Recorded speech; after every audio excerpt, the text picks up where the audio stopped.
Hello students. तो आज की वीडियो में हम पढ़ेंगे हमारा फ्लेमिंगो बुक का chapter number 2 class 12th English compulsory का। चलिए, तो चैप्टर का नाम है हमारा lost spring, stories of stolen childhood. और इसके ऑथर कौन है? हमारी अनीस जंग है। आपको याद रखना है, अनीस जंग जो हैं वो एक फीमेल राइटर हैं। और ये जो चैप्टर है आपका लॉस्ट स्प्रिंग, ये कहाँ से, ये एक एक्सर्ट है, कहाँ से लिया गया है? स्टोरीज ऑफ स्टोलन चाइल्डहुड, ये एक वॉल्यूम है अनीस जंग का, उसमें से एक छोटा सा पार्ट जो है उसको लिया गया है। ठीक है, देखो स्प्रिंग क्या होता है? स्प्रिंग सिंबलाइज करता है हैप्पीनेस को, जॉयफुल होता है ना स्प्रिंग। जब भी स्प्रिंग सीजन आता है हर तरफ आपको हरा भरा दिखाई देता है, फूल वगैरह होते हैं, है ना, यानी कि सब तरफ जो माहौल है वो कैसा होता है? चीयरफुल होता है। ठीक है, और लॉस्ट स्प्रिंग का मतलब कि वो स्प्रिंग जो है वो उनके जीवन से जा चुका है, कहीं खो गया है। बच्चों की बात कर रहे हैं इनके अंदर, स्टोरीज ऑफ स्टोलन चाइल्डहुड, यानी कि ऐसे स्टोरीज है, ऐसे बच्चों की स्टोरीज है जिनका चाइल्डहुड क्या हो गया है? स्टोलन हो गया है, यानी चोरी हो गया है। ठीक है, तो ये हमारी अनीस जंग है। ऑथर के बारे में आरबीएसई बोर्ड में ज़्यादा कुछ पूछा नहीं जाता है। ठीक है, तो बस आपको ये याद रखना है यहाँ से कि ये जो है एक्सेप्ट है, कहाँ से हैं ये देखो, इसको अंडरलाइन करेंगे। फ्रॉम हर बुक, कौन सी बुक है? लॉस्ट स्प्रिंग जो है ये एक्सेप्ट है स्टोरीज ऑफ स्टोलन चाइल्डहुड। यहाँ से आपका क्वेश्चन आया हुआ है पहले भी प्रीवियस ईयर में, तो इसको ध्यान से याद करेंगे। ठीक है, अब इसमें क्या है, इसकी थीम क्या है, तो ये भी अंडरलाइन करेंगे। Here she analysis the grinding poverty and traditions which condemn these children to a life of exploitation। exploitation होता है आपका शोषण। ठीक है, शोषण।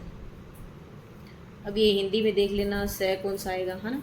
ठीक है, यानी कि अनीस जंग जो हैं वो क्या एनालाइज करती हैं कि बहुत ज़्यादा जो पॉवर्टी होती है उसकी वजह से, और कई घरों में तो ट्रेडिशन होता है, उनकी वजह से ये जो बच्चे होते हैं गरीब घरों के, उनका क्या होता है? शोषण होता है ना, एक्सप्लॉयटेशन होता है। ठीक है, तो बेसिकली इस चैप्टर के अंदर दो स्टोरीज है। एक क्या जो हीरो है, एक के अंदर तो साहिब है और दूसरे के अंदर मुकेश है। तो चलिए हम शुरू करते हैं। सबसे पहले हमारा जो फर्स्ट पार्ट है वो है, देखो इन्वर्टेड कॉमा में, दैट मीन्स ये किसी ने बोला हुआ है ना, डायरेक्ट स्पीच है ये। Sometimes I find A rupee in the garbage, यानी किसी का ये स्टेटमेंट है कि कभी कभी मुझे गार्बेज यानी आपका कचरा, ठीक है, उसके अंदर क्या मिल जाता है? 1 रुपया मिल जाता है। ठीक है, अब ये कॉन्वर्सेशन चल रहा है, ये डायलॉग है दो लोगों के बीच में, जो साहिब है उसके बीच में और जो ये हमारी राइटर है अनीस जंग, इनके बीच में डायलॉग चल रहा है, यानी कि वो आपस में क्या कर रहे हैं? बातें कर रहे हैं। क्या बातें कर रहे हैं? Why do you do this, तुम ये क्यों करते हो? आई आस्क साहिब, ये अंडरलाइन करेंगे भाई, आपसे पूछा जाएगा। हीरो जो है वो फर्स्ट पार्ट का कौन है? Sahib. whom I encounter every morning scrounging for gold in the garbage dumps of my neighborhood। देखो एनकाउंटर मीन्स, एक तो पुलिस में आपने सुना होगा एनकाउंटर वर्ड होता है ना, किसी को मार देना, ऐसा नहीं है। एनकाउंटर का मतलब होता है जिसे मैं रोज मिलती हूँ, आप मिलते हो मुझसे स्कूल में रोज, तो उसी तरीके से। ठीक है, स्क्राउचिंग का मतलब होता है ढूंढना, बहुत ज़्यादा मतलब कि ढेर होता है उसके अंदर से, आप किसी चीज़ को क्या करते हो? ढूंढते हो। जैसे कपड़ों का ढेर है, उसमें से आप अपने कपड़े निकालते हो तो सारे कपड़े को बिखेर देते हो, वैसे ही ये ऑथर क्या कहती हैं कि मैंने साहिब से पूछा कि तुम ये काम क्यों करते हो। उस साहिब से पूछा जिसे मैं रोज मिल जाती हूँ, क्या करते हुए? गार्बेज डंप में से स्क्राउचिंग फॉर गोल्ड। बहुत इंपॉर्टेंट है बेटा, इसको अंडरलाइन करेंगे। गोल्ड, गोल्ड यहाँ पर किसको कहा गया है ना, ये आपसे ये डायरेक्ट क्वेश्चन पूछा गया आपके बोर्ड के एग्जाम्स में कि इस चैप्टर में गार्बेज से गोल्ड का क्या मतलब है ना। तो उनके बच्चों के लिए गोल्ड क्या है? वो रुपया मिल जाना, कोई कीमती चीज मिल जाना गार्बेज के अंदर से, है ना, वो उनके लिए क्या है? गोल्ड है। और हमारे लिए क्या है? गोल्ड। हमारे लिए जो गोल्ड हम पहनते हैं, है ना, ऑर्नामेंट्स वगैरह, वो हैं। ठीक है, चलिए। Sahib left his home long ago. अब क्या है, इन्होंने साहिब से एक क्वेश्चन पूछा कि तुम ये क्यों करते हो। अब साहिब के बारे में अनीस जंग जो है वो हमें स्टोरी बता रही हैं। क्या बता रही हैं? कि साहिब ने अपना घर लॉन्ग अगो, बहुत पहले छोड़ दिया था। Set amidst the green fields of Dhaka. ठीक है, ये है ना, अंडरलाइन करेंगे, यहाँ से इंपॉर्टेंट है। Set amidst the green fields of Dhaka. कहाँ पे है उसका घर? ढाका पे है, यानी बांग्लादेश की राजधानी है ना ढाका, तो बांग्लादेश की राजधानी ढाका के अंदर हरे भरे खेतों के अंदर उसका क्या है, घर है। His home is not even a distant memory. Distant memory का मतलब है कि वो इतना छोटा था जब वो यहाँ आ गया था कि उसे याद भी नहीं है, उसकी याददाश्त में उसका घर है ही नहीं, यानी कि उसे याद भी नहीं पहले वो कहाँ रहता था। दैट मीन्स ऑब्वियस सी बात है, हम बहुत छोटे होते हैं तो हमें भी याद नहीं रहता कि हमारे साथ क्या हुआ। There were many storms that swept away their fields and homes. His mother tell him. उसकी जो मम्मी है उन्होंने बताया कि बहुत ज़्यादा क्या आया था, तूफान आया था। स्टॉर्म्स मीन्स होता है आपका तूफान। स्वेप्ट अवे मतलब जो बहा करके ले गया था या उड़ा करके ले गया था उनके खेतों को, उनके घरों को, यानी कि वो बर्बाद हो गए थे। उनके जो आप सुनते ही हो बाढ़ आ गई, कहीं पे तूफान आ गया, उससे सारी फसल चौपट हो गई, लोगों के घर डूब गए, किसी के उजड़ गए, है ना। तो वो उसी तरीके से ऐसे कुछ हादसा इनके साथ हुआ था। इनकी मदर बताती है, किसकी, साहिब की। That's why they left looking for gold in the big city where he now lives. इसलिए वो वहां से छोड़ छाड़ कर कहाँ आ गए, यहाँ हमारी कंट्री में आ गए, बड़े शहर में आ गए जहां पर वो अब रहते हैं। ठीक है, हाँ जी। I have nothing else to do. अब वापस से स्टोरी आ गया, डायलॉग शुरू हो गया है। ही मटर्स लुकिंग अवे। लुकिंग अवे यहाँ पर है कि वो एम्बेरस फील कर रहा है, उसे बुरा लग रहा है कि ओथर उसको क्यों पंचायती कर रही है ना, मतलब कि मैं कचरा बीन रहा हूँ तो उसे शर्म भी आ रही है। तो वो कहता है इसके अलावा मेरे पास कोई काम भी तो नहीं है।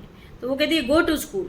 आई say glibly realising immediately how hollow the advice must sound. अब क्या करिए, मैंने कहा उसको कि कहाँ जाओ, स्कूल जाओ भाई, पढ़ाई करो।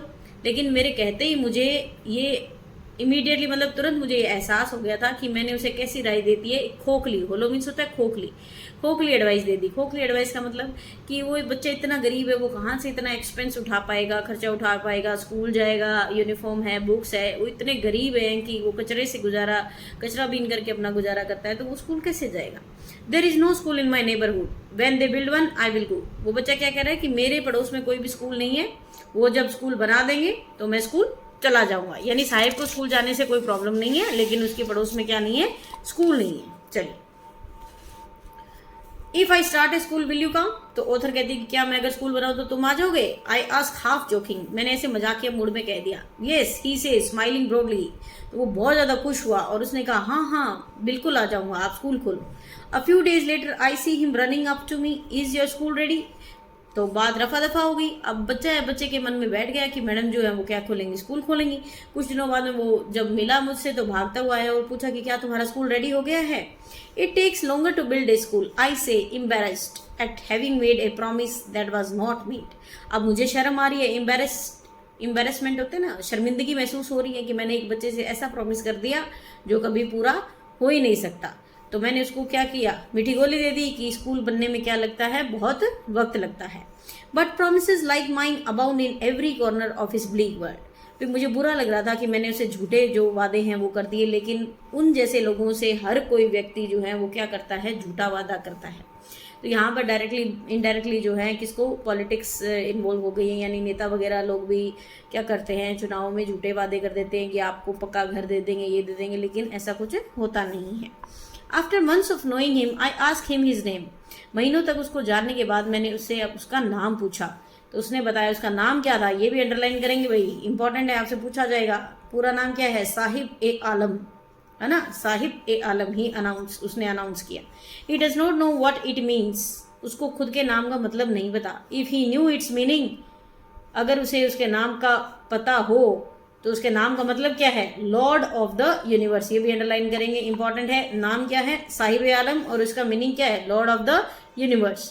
He would have a hard time believing it, उसे विश्वास ही नहीं होगा अगर मैं उसे बता दूं कि तुम्हारे नाम का मतलब क्या है, लॉर्ड ऑफ द यूनिवर्स, यानी पूरे ब्रह्मांड के क्या हो तुम, स्वामी हो। तो वो विश्वास ही नहीं करेगा। क्यों नहीं करेगा, जाहिर सी बात है, वो इतना गरीब बच्चा जो कचरा बीन रहा है, उसका नाम उसके पेरेंट्स ने इतना रख दिया ना, वही बात होगी, आंख अंधा और नाम Nainsukh. Unaware of what his name represents, he roams means होता है घूमना, ठीक है, the streets with his friends, an army of barefoot boys who appear like the morning birds and disappear at noon।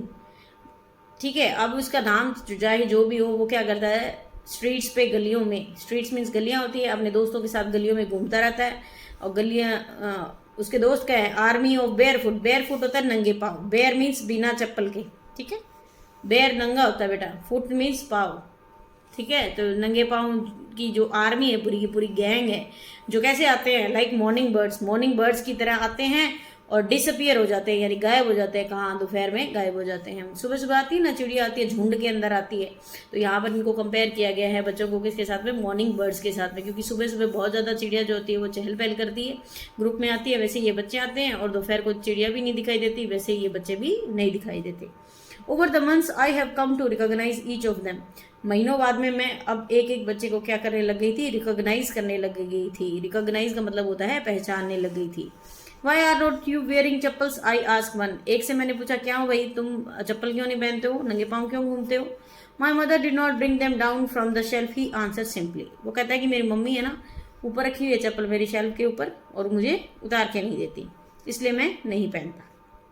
Even if she did he will throw them off, adds another. अब दूसरा बच्चा जो था उसका दोस्त, वो कहता है कि अगर उसकी मम्मी दे भी देना तो भी ये क्या कर देगा? उनको फेंक देगा। Who is wearing shoes that do not match? हाँ, तो किस बच्चे ने कहा? एड्स अनदर मतलब उस बच्चे ने कहा जो क्या पहना हुआ था, जूते पहना हुआ था, लेकिन वो क्या नहीं हो रहे थे? मैच नहीं हो रहे थे, यानी कि एक पाँव में दूसरे पैर जूता था, दूसरे में दूसरा था। When I comment on it he shuffles his feet and says nothing. जब मैंने उससे बात करने की कोशिश की तो वो शर्मा रहा था और उसने अपने पैरों को छुपाने की कोशिश की और कुछ नहीं बोला। I want shoes says a third boy who has never owned a pair all his life. अब एक तीसरा बच्चा था, एक तो बच्चा वो था जिससे मैंने पूछा, किसने? अनीस जंग ने, कि चप्पल क्यों नहीं पहनते। दूसरे ने बताया कि इसकी मम्मी उतार देगी तो भी ये नहीं पहनेगा, जिसने अलग अलग जूते पहन रखे थे। अब तीसरा बच्चा है, वो कह रहा है मेरे को जूते चाहिए। कौन सा बच्चा कह रहा है? जिसने जीवन में कभी भी एक जोड़ी जूता भी नहीं पहना होगा। Travelling across the country I have seen children walking barefoot in cities, on village roads. It is not lack of money but a tradition to stay barefoot is one explanation. तो ऑथर कहती है कि मैंने काफ़ी मैं घूमती रहती हूँ इस गांव से दूसरे गांव, शहर, गांवों में भी शहरों में भी मैं खूब घूमी हूँ, लेकिन सिर्फ पैसों की कमी ही नहीं, ये क्या है? ट्रेडिशन है, रिवाज है, क्या पहनना, नंगे पाँव रहना। एक एक्सप्लेनेशन, मतलब लोगों को जब मैं कहती हूँ कि तुम भाई जूते चप्पल क्यों नहीं पहनते हो, तो वो एक्सप्लेनेशन क्या देते हैं? वो क्या बहाना देते हैं? बहाना या समझावनी देते हैं कि हमारे पास पैसों की तो कमी नहीं है, लेकिन हमारे रिवाज है, हम क्या रहते हैं? नंगे पाँव रहते हैं। कई किसी किसी के कल्चर होता है, जैसे आपके घरों में है, यहाँ पर राजस्थान में कल्चर है, अंदर जो हैं वो जूते चप्पल नहीं लेकर जाते हैं ना, नंगे पाँव घूमते हैं, घर के अंदर लोग हैं। दूसरी साइड चले जाओ, नहीं है वहाँ पर ऐसा ट्रेडिशन। तो ये अपना अपना ट्रेडिशन होता है, ठीक है। I wonder if this is the only excuse to explain away a perpetual state of poverty. अब वो कहती है कि मुझे हैरानी होती है कि क्या ये गरीबी को मतलब शो नहीं करने का एक एक्सक्यूज है, बहाना है ना। रिवाज क्या ही होता होगा नंगे पाँव घूमने का, ये अपनी गरीबी को छुपाने के लिए क्या कर रहे हैं? एक्सक्यूज कर रहे हैं, बहाना दे रहे हैं। I remember a story of a man from Udupi once told me. अब ऑथर को एक व्यक्ति की बात याद आ गई जो कहाँ से था? उडुपी से था। As a young boy he would go to school past an old temple where his father was a priest. तो वो क्या करता था? एक ओल्ड टेम्पल, पुराना मंदिर था, उसके पास में एक स्कूल था, उसमें वो पढ़ने जाया करता था, और उसके जो पिताजी थे वो क्या थे? प्रीस्ट थे। प्रीस्ट होता है बेटा पुजारी, लिख लो, है ना, पुजारी। मंदिर का पुजारी को क्या कहते हैं? Priest. He would stop briefly at the temple and pray for a pair of shoes. वो थोड़ी देर स्कूल जाने से पहले मंदिर आता था रास्ते में, तो मंदिर के बाहर रुकता था और एक जोड़ी जूतों के लिए क्या करता था? प्रार्थना करता था। 30 years later I visited his town and the temple which was now drowned. अब 30 साल बाद मैं वापस उसी गांव में गई जहाँ पे, कहाँ पे गई थी? उडुपी में, ठीक है। और उस मंदिर के आगे गई थी जो कि क्या हो गया था? डूब गया था। In an air of desolation, है ना, ढह गया था मंदिर। In the backyard where lived the new priest. अब जो बैक यार्ड है, पीछे का जो मंदिर का हिस्सा था, वहां पर क्या रहता है? नया पुजारी रहता है, न्यू प्रीस्ट, ठीक है। There were red and white plastic chairs. वहां पर कैसी चेयर लगी हुई थी? रेड और वाइट कलर के प्लास्टिक की चेयर्स रखी हुई थी। A young boy dressed in a grey uniform wearing socks and shoes arrived panting. Panting means होता है बेटा हाँफना, ठीक है, ये पेंटिंग नहीं है। पेंटिंग में आई आता है, PAINTING होता है, ये होता है पांटिंग। आप भागते हो तो भाग जाते हो, उसको कहते हैं panting. And threw his school bag on a folding bed. तो मैं वहाँ देख रही थी, तो एक बच्चा आता है, ग्रे यूनिफॉर्म के अंदर आता है, सॉक्स पहन रखे हैं, उसने शूज़ पहन रखे हैं, और वो हाँफता हुआ आता है और अपना स्कूल बैग जो है वो एक फोल्डिंग बेड पड़ा हुआ था उसके ऊपर फेंक देता है। ऐसे ही करते हैं अमूमन, आप भी स्कूल से जाते हो तो छोटे होते थे तब। Looking at the boy I remember the prayer another boy had made to the goddess when he had finally got a pair of shoes. तो उस बच्चे के जूते देख करके मुझे याद आ गया कि 30 साल पहले मैं भी ऐसे ही एक लड़के से मिली थी जो देवी के आगे क्या प्रार्थना किया जाता करता था कि मुझे एक जोड़ी जूते की मिल जाए, और मुझे लगता है देवी ने एक जोड़ी जूते उसको दे दिया। Let me never lose them, और वो ये सोच रहा होगा कि मैं इन जो जोड़ी का है जूतों की जो जोड़ी है उसको कभी भी नहीं खोऊं। The goddess has granted his prayer, है ना, देवी माँ ने उसकी प्रार्थना सुन ली। Young boys like the son of the priest now wore shoes. अब जो यंग लड़के हैं, जैसा कि प्रीस्ट का बेटा था वैसा वो क्या करते हैं, शूज पहनते हैं। But many others like the rag pickers. अब ये बेटा वर्ड है, इसको अंडरलाइन करेंगे, ये बार बार आएगा आपके चैप्टर में। रैग पिकर्स, रैग मीन्स होता है आपके जो कारी बोलते हैं, देखो देसी लैंग्वेज में। तो कोई कपड़ा फट जाता है उसका ऐसे ऐसे देखना, ऐसे करके आप स्क्वायर पीस लगा देते ना, टांका लगा देती है मम्मी, उसको कहते हैं रैग। चिथड़े, किसी चीज़ के, कपड़े के चिथड़े, है ना। पिकर्स मीन्स उठाने वाले, पिक करने वाले। रैग को पिक करने वाले क्या कहलाते हैं, रैग पिकर्स, यानी कचरा बीनने वाले। आपने देखा होगा एक बड़े बड़े कट्टे लेकर के रखते हैं, झोले लेकर के रखते हैं, वो क्या करते हैं, बॉटल्स हैं, जो भी कचरा हैं, जो भी रिसाइकल हो सकता है, उनको इकट्ठा करते रहते हैं, रोड के किनारे घूमते रहते हैं, देखा होगा, उनको क्या कहेंगे, रैग पिकर्स। आप इस वर्ड को डेली यूज़ करेंगे तो आपके लिए मुश्किल नहीं रहेगा, ठीक है। इन माई नेबरहुड रिमेन शूलेस। अब प्रीस्ट के बच्चे तो जूते पहनने लगे, लेकिन जो जिन रैग पिकर्स के जो बच्चे हैं मेरे नेबरहुड यानी मेरे पड़ोस में, वो कैसे हैं, शू लेस हैं। शू मीन्स जूता, लेस मीन्स बिना, यानी जूतों के बिना है, बेयर फुट है। My acquaintance with the barefoot rag pickers leads me to Seemapuri. अब ये देखो, ये जगह है सीमापुरी। एक्वेंटेंस होता है जान पहचान, ठीक है। मेरी जो जान पहचान थी, बेयर फुट यानी नंगे पाँव जो रैग पिकर्स रहते थे, वो मुझे कहाँ ले गई, सीमापुरी पे ले गई। कहाँ है ये, a place on the periphery of Delhi. Periphery means होता है बाउंड्री, दिल्ली की जो बाउंड्री है वो दिल्ली की बाउंड्री के आसपास है, यानी दिल्ली पे के अंदर तो नहीं है, yet miles away from it metaphorically. यानी कि मेटाफोरिकली यहाँ पे देखो वर्ड यूज हुआ है बेटा, दिल्ली के आसपास का जो इलाका है वो वहां पर है सीमापुरी, ठीक है। अब दिल्ली क्या है, हमारा नेशनल कैपिटल है, तो जाहिर सी बात है वो बहुत ज़्यादा क्या होना चाहिए, डेवलप होगा। अब ये उसके पास तो है। अब हम कहते हैं ना कोई जगह किसी के पास होते थे उसका इफेक्ट उस पर जरूर जाता है, लेकिन नहीं, वो मेटाफोरिकली बहुत दूर थी दिल्ली से। यानी दिल्ली तो बहुत ज़्यादा डेवलप था, लेकिन सीमापुरी बिल्कुल भी क्या नहीं था, डेवलप्ड एरिया नहीं था, बहुत बैकवर्ड था। Those who live here are squatters. Who, squatters means होते हैं आपके शरणार्थी। हु केम, क्या है वो, स्क्वैटर्स हैं। स्क्वैटर्स यानी जो कि कहाँ से आए हैं, बांग्लादेश से आए हैं। कब आए थे बांग्लादेश से, ये इंपॉर्टेंट है, ईयर याद रखेंगे, 1971 में। और साहिब की जो फैमिली है वो उन्हीं स्क्वैटर्स में से हैं, ठीक है। Seemapuri was then a wilderness, it still is, but it is no longer empty. जब आए थे तब तो ये खाली था सीमापुरी, लेकिन अब ये खाली नहीं है। नो लॉन्गर एम्प्टी मीन्स अब इसमें बहुत सारे लोग रहते हैं। In structures of mud with roofs of tin and tarpaulin, devoid of sewage, drainage और running water, live 10,000 rag pickers। ये डायरेक्ट क्वेश्चन आपसे पूछा जाएगा, कितने रैग पिकर्स रहते थे, 10,000 रैग पिकर्स रहते थे।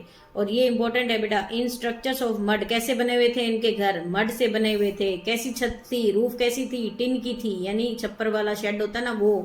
और टैरापोलिन ये कपड़ा होता है ना, झोपड़पट्टी का जो होता है उसको कहते हैं, ठीक है। डिवॉइड मतलब बिना ऑफ सीवेज, कोई भी नालियाँ वालियाँ कुछ भी नहीं बनी थी, ड्रेनेज सिस्टम भी कुछ नहीं था, ना उनके पास कोई पानी की व्यवस्था थी, लेकिन फिर भी कितने लोग रहते थे, 10,000 रैग पिकर्स रहते थे, ठीक है।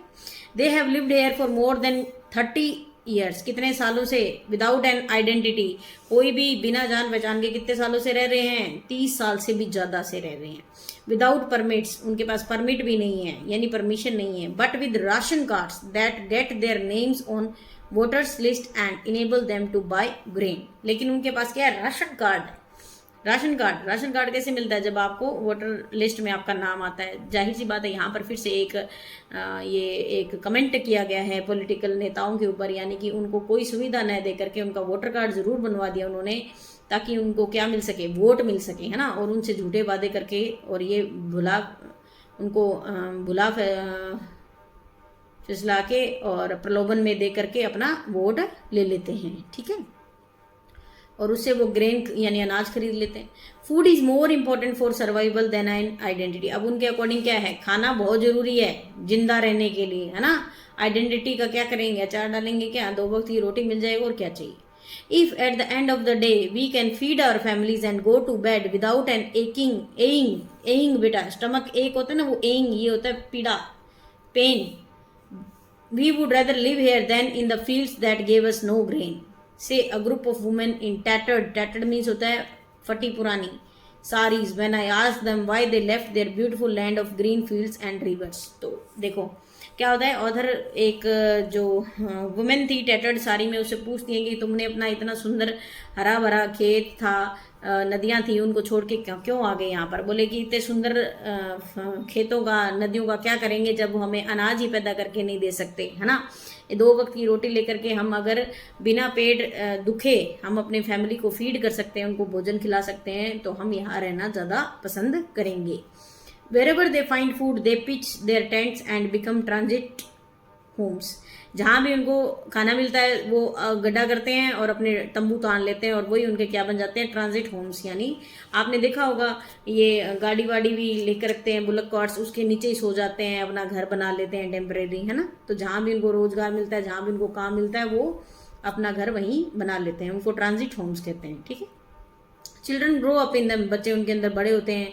बिकम पार्टनर्स इन सर्वाइवल, और वो उनका क्या करते हैं, रोजी रोटी कमाने में मदद करते हैं। And survival in Seemapuri means rag picking. Survival means जीने का जो एकमात्र साधन है सीमापुरी में, वो क्या है, रैग पिकिंग है, यानी कचरा बीनना। Through the years it has acquired the proportions of fine art. Garbage to them is gold, ये बहुत इंपॉर्टेंट है बेटा line. Garbage to them is gold, कचरा उनके लिए क्या है, सोना है। It is their daily bread, ये उनकी रोजी रोटी है। A roof over their heads, उनके सर पर क्या है, इसकी वजह से छत है। Even if it is a leaking roof, चाहे वो छत कैसी हो, लीकिंग हो, यानी उसमें से बरसात का पानी चाहे टपकता हो, लेकिन छत तो है। But for a child it is even more, लेकिन एक बच्चे के लिए, बड़ों के लिए गार्बेज क्या है, गोल्ड है, लेकिन एक बच्चे के लिए उससे भी ज्यादा है। क्या है देखो, अब साहिब कहता है I sometimes find A rupee even a 10 rupee note, कभी कभी मुझे 1 रुपया या कभी कभी 10 रुपए का नोट मिल जाता है। Saheb says his eyes lighting up, उसकी आंखों में क्या थी, चमक थी। When you can find a silver coin in a heap of garbage you don't stop scrounging for there is a hope of finding more. अब मैंने उनसे पूछा कि अगर तुम्हें चांदी का सिक्का मिल जाएगा तो क्या तुम ये कचरा बीनना छोड़ दोगे। मैंने मन में सोचा, और वो सोचती है कि नहीं, ये छोड़ेंगे नहीं, इनको और उम्मीद हो जाएगी, क्या पता और ज्यादा चांदी के सिक्के मिल जाए या फिर और अच्छी चीज मिल जाए, है ना। यानी ये कचरा बिना कभी भी नहीं छोड़ेंगे। It seems that for children garbage has a meaning different from what it means to their parents. ऐसा लगता है मानो जैसे जो गार्बेज का मतलब जो है बच्चों के लिए अलग है और उनके पेरेंट्स के लिए क्या है, अलग है। फॉर द चिल्ड्रन, अब ये देखो आपसे पूछा जाएगा कि बच्चों के लिए क्या है और बड़ों के लिए क्या है। तो देखो for the children it is wrapped in wonder, wrapped means होता है लपेटा हुआ, इन वंडर, वंडर मतलब surprise. For the elders it is A means of survival, है ना। बच्चों के लिए तो क्या है, रैप्ड इन वंडर है। आज क्योंकि रैप्ड इन वंडर क्यों कहा है, भी कचरा बीनते समय आपको पता नहीं होता ना आपको क्या कुछ मिल जाए, मतलब सरप्राइज ही होता है। कभी 1 रुपये मिल गया, कभी 10 रुपये मिल गया, कभी चांदी का सिक्का मिल गया, कभी सोने का कुछ मिल गया, है ना। तो रैप्ड इन वंडर है, सरप्राइज होता है। लेकिन बड़ों के लिए क्या है, मीन्स ऑफ सर्वाइवल, जीने का क्या है, एक साधन है। One winter morning I see Saheb standing by the fenced gate of the neighbourhood club. Fenced means होता है बेटा वो जो ये फेंसिंग की होती है ना, 4 दीवारी जो की होती है, जिसके ऊपर जैसे जाल वगैरह लगाया होता है, जैसे हमारे स्कूल में लगाया हुआ है वैसा, ठीक है, ताकि कोई बाहर से अंदर नहीं आ सके जानवर वगैरह। Watching 2 young man dressed in white playing tennis. I like the game he hums content to watching it standing behind the fence. ये आपसे पूछा जाएगा कौन सा game, I like the game, Saheb को कौन सा गेम पसंद था, टेनिस, है ना। टेनिस कोर्ट के बाहर खड़ा था जहां पर 2 लोग जो हैं वो क्या कर रहे थे, टेनिस खेल रहे थे, और ये साहिब जो है हमारा ये उनको क्या कर रहा था, देख रहा था, ठीक है। Inside when no one is around he admits, वो कहता है कि मुझे ये खेल बहुत पसंद है और मैं खेलता हूँ कब, जब कोई यहाँ पर होता नहीं है, तब वो चुपके से अंदर चला जाता है। The gatekeeper lets me use the swing और गेट कीपर जो है वो मुझे क्या करने देता है, वो स्विंग मीन्स होता है आपका झूला, झूला झूलने की इजाज़त दे देता है। Sahib two is wearing tennis shoes that look strange over his discoloured shirt and shorts. अब साहिब ने भी क्या पहन रखे हैं, टेनिस शूज़ पहन रखे हैं, वाइट कलर के होते हैं ना, लेकिन वो अजीब लग रहे हैं। क्यों? क्योंकि उसकी शर्ट और शॉर्ट्स उससे क्या नहीं कर रही, मैच नहीं कर रही। Someone gave them to me, he says in the manner of an explanation। जब मैंने उसकी जूतों की तरफ देखा, उत्तर कहती हैं, तो वो कहता है कि मुझे ये किसी ने दिए थे। The fact that they are discarded shoes of some rich boy, और उसको देख करके साफ पता चल रहा था कि ये क्या है, किसी अमीर लड़के ने डिस्कार्ड कर दिए होंगे, डिस्कार्ड मतलब फेंक दिए होंगे, ठीक है। Who perhaps refuse to wear them because of a hole in one foot them, do not bother him. यानी कि एक जूते के अंदर उसमें क्या था, होल था, ठीक है, और इसलिए रिच बॉय ने मना कर दिया, रिफ्यूज कर दिया। रिफ्यूज मीन्स होता है मना कर दिया कि मैं अब नहीं पहनूंगा। हम कहाँ पहनते हैं, हमारे जूतों में छेद हो जाता है तो हम नहीं पहनते, हम किसी गरीब को दे देते हैं। वैसे ही किसी ने साहिब को वो डोनेट कर दिए थे, लेकिन इसको बोदर नहीं है। बोदर मतलब इसको बिल्कुल भी फर्क नहीं पड़ रहा था कि जूतों के अंदर छेद है, ये क्या है। ये बहुत खुश था कि मुझे जूते फाइनली मिल गए। For one who has walked barefoot even shoes with a hole is a dream come true. उन लोगों के लिए जिन्होंने पूरी ज़िंदगी क्या है, बेयर फुट, बिना जूते चप्पलों के गुजारी हो, उसके लिए ऐसे होल वाले जूते मिलना भी कैसा है, सपना सच होने जैसा है। But the game he is watching so intently is out of his reach. लेकिन जो गेम, टेनिस का जो गेम वो देख रहा है, उसका जो है वो उसकी पहुंच से क्या है, बाहर है, यानी औकात से बाहर है। जो अमीर लोग होते हैं वही क्या खेलते हैं, टेनिस खेलते हैं। This morning Saheb is on his way to the milk booth, in his hand is a steel canister. अब आज सुबह क्या हुआ, मैं साहिब से मिली तो उसके हाथ में कहाँ पर मिली, मिल्क बूथ पे मिली, ठीक है।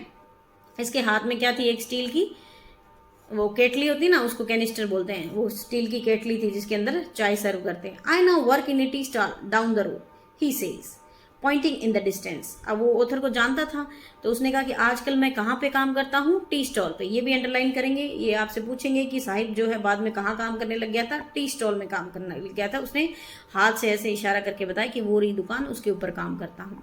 अब उसकी ये भी इंपॉर्टेंट है, देखो, I am paid 800 rupees and all my meals. कितने रुपए में रहा था वो, 800 रुपये उसको महीना दे देते थे और उसको खाना दे देते थे। ऑल माई मील्स मतलब उसको सुबह शाम का दोपहर का खाना दे देते थे और 800 रुपये उसको महीना दे देते थे। तो उससे पूछा कि does he like the job, I ask, मैंने उससे पूछा क्या हुआ, तुम्हें ये काम पसंद है। His face I see has lost the carefree look. अब वो बिल्कुल ही उदास हो गया। पहले जैसे वो केयर फ्री रहता था ना जब कचरा बीनता था, वो वैसा केयर फ्री मतलब होता है कि जिसको किसी भी चीज़ की टेंशन नहीं होती है ना, जिसको किसी चीज़ की परवाह नहीं होती। लेकिन अब वो जो एक्सप्रेशन है वो उसके चेहरे पर नहीं था। The steel canister seems heavier than the plastic bag he would carry so lightly over his shoulder.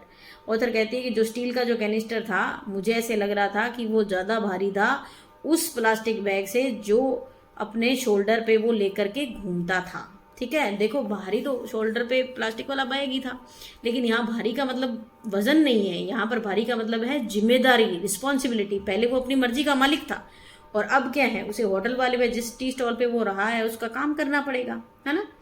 The bag was his, वो बैग तो उसका होता था, लेकिन the canister belongs to the man who owns the tea shop. ठीक है, और canister किसका था, जो टी शॉप चलाता था। ओन्स का मतलब जो ओनर था, जो मालिक था चाय की दुकान का, ढाबे का, उसका था, यानी वो अब उस किसी के अंडर काम कर रहा था। Saheb is no longer his own master. अब जो हमारा साहिब है वो अपनी मर्जी का मालिक नहीं रहा है। क्यों? क्योंकि वो किसी के अंडर काम कर रहा है। तो ये था एक्सप्लेनेशन पार्ट फर्स्ट का। बेटा ये सेकंड पार्ट है, इसको हम नेक्स्ट वीडियो में कंटिन्यू करेंगे। तो आई होप आपको समझ आ गया होगा। तो नेक्स्ट वीडियो में हम इस यहाँ से शुरू करेंगे, I want to drive a car. चलिए मिलेंगे नेक्स्ट वीडियो में। Till then stay tuned, thanks for watching.